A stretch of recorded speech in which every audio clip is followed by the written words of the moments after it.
I know that romantic love brings expectations instantly and feels small, but sometimes when I am shown profound kindness, it gets a little confusing and difficult to stay in that neutral place, because profound kindness is being accepted in the name of the person.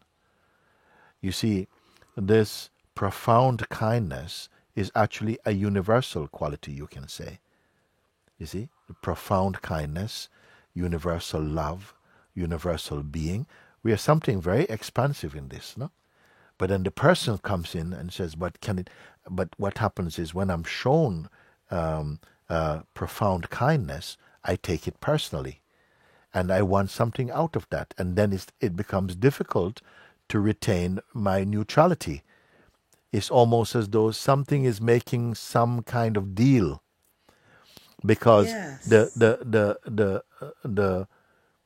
the strength or the bite or the neediness to have a sense of personal fulfillment is trying to hijack the greater love and to use it for its own fulfillment, which it can never be fulfilled. You cannot give up the higher thing just to please the lower thing. Actually, move into the higher and feel the love that fills and encompasses everything. But be watchful rather than be too quick to feed and to try and satisfy the personal hunger. Watch out for him, because he's a thief. And you're used to his ways. But it's like there's a little bit of attachment, a little bit of neediness that comes with it. It's like a little drug, a little addiction, a little itch that wants that scratch. And it knows at a deeper level, the wisdom in you knows that it doesn't really work out like that. Something is calling for a higher movement towards the greater love and a more all-encompassing sense of wholeness in yourself. But the small self, as it were, is trying to get to use it, to get the kind of satisfaction which it fantasizes will bring it the kind of satisfaction that it projects will be good for itself. So you need to watch and discern that that is a lesser deal. It's a con, really, and it will rob you of a great discovery that is happening in you and transform it into a momentary pleasure which will not last very long. To fall in love with someone and feel the romance of love is not a negative thing, but when it comes to a choice that is of a higher order, to move more into universal consciousness, to sacrifice that for a temporary state of this high-pleasured drive for personal satisfaction has failed us enough times for us to recognize, you know what, I'll leave that for the moment. Let me continue to fulfill my potential or to explore what is being presented to me right now. Let me just continue now. You say, how do I stay in that space of one universal love? Universal love is not going to keep holding your hand as a personal love. It wants to naturally absorb the personal, because the personal seems to want to go off on its own. So it will absorb if the personal sense is offered or surrendered to the impersonal one. And I can understand that there can come a sense of fear arising in that, because we have a taste for the personal, and in our high and excited madness, we are willing to give up the greatest thing for momentary satisfaction sometimes.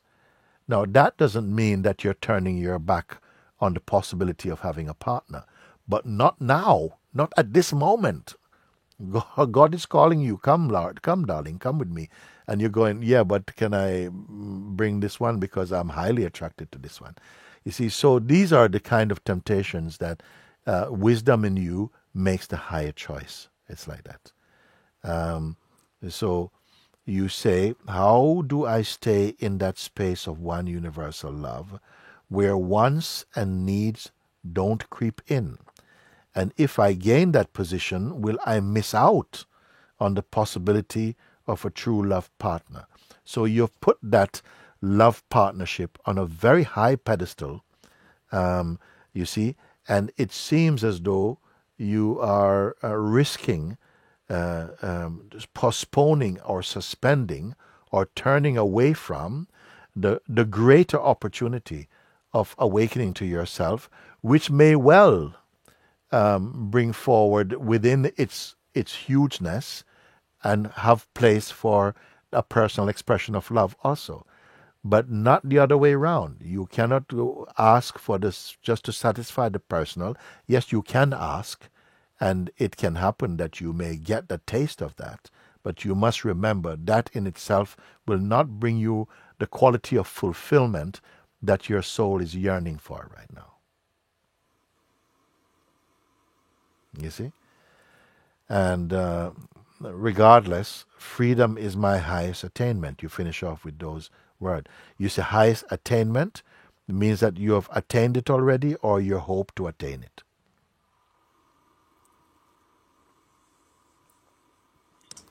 Because as long as you have such a biting urge for something, I'm not dismissing that thing. I'm just saying, make use of it. Rather than try to satisfy it, make use of it by looking and finding out what is it that feels so desperate. Because when you want something that is phenomenal so badly, it really won't stay with you. Life has higher lessons to learn and greater things to offer, in a sense. So this is the game of the existence. It's about transcending. And as long as we keep giving into the desires and easily, we must make use of them. When they itch, you say, oh, I really want this. And for a while, we'll give in to them. And life gives room for that. We'll make many mistakes. We'll make lesser choices for a while until it hurts too much to keep making lesser choices. So I cannot tell you, do this. Not for me. I can say that you must be wise enough to make that choice freely for yourself. I can only point to it. I don't judge you on this one. I'm just offering to say beware of this, because what the lesser choice promises, what it cannot fulfill. The greater opportunity fulfills everything. You see? So regardless, you say, freedom is my highest attainment. You mean that you hope because only when you... Huh? It means that's the only thing that matters. But it must matter the most. When a thing matters the most, it comes out on top. When it is shared, we swing from branch to branch. This level of clarity, where one desires something so intensely, and for truth you must desire it intensely, and then it comes alive inside. Otherwise, the mind will still play subtle forms of avoidances and postponements and so on, you see. We know these things. I can only remind you of it. You see, the trick of the mind is to say, but, maybe I'll hold off on the enlightenment until I find a partner, because that's what I want on some level. And then maybe we can both get enlightened together, maybe. But what we find is that often the partner, if one comes like that, it seems much more opposed to your going towards this goal you seem to have. And gradually we weaken in our resolve, because the passions take over from the discernment, you see. That can happen. I've seen it enough also. Can I say Yes. that when I'm in that space of that, just that love, that isness space, I, I feel like I'm floating. And sometimes, as I say, I come out of that and go into that smaller space of, oh, is this love? Oh, this person's showing me such love, and I'm there because it's comfortable and it's so lovely. And then I don't like it anymore because it's like it's taking me away from that big space. That, Yeah. do you know what I mean? Yes.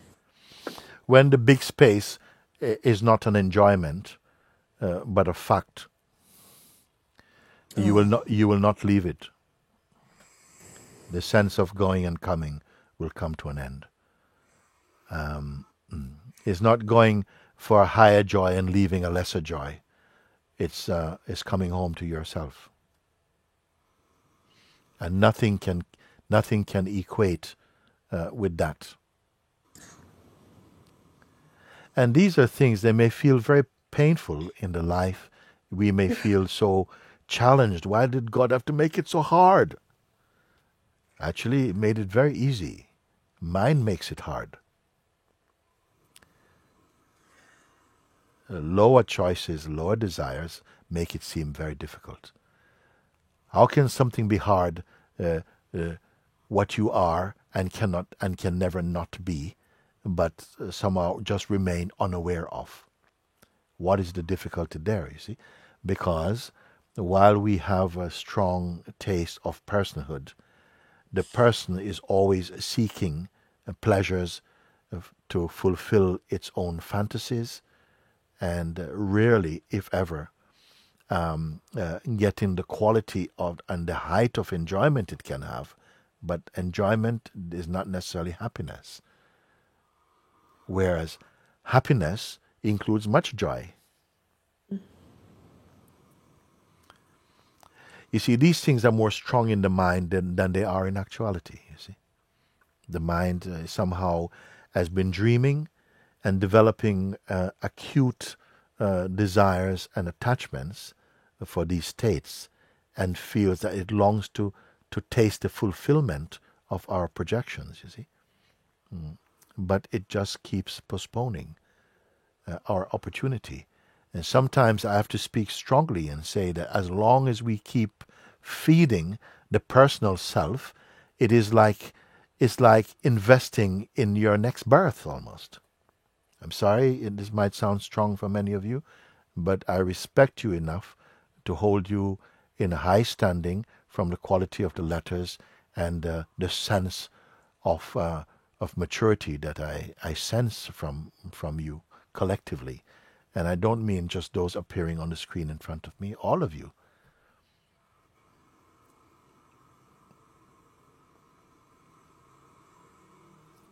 And you know, it's not an ultimatum. Pure consciousness is not impatient.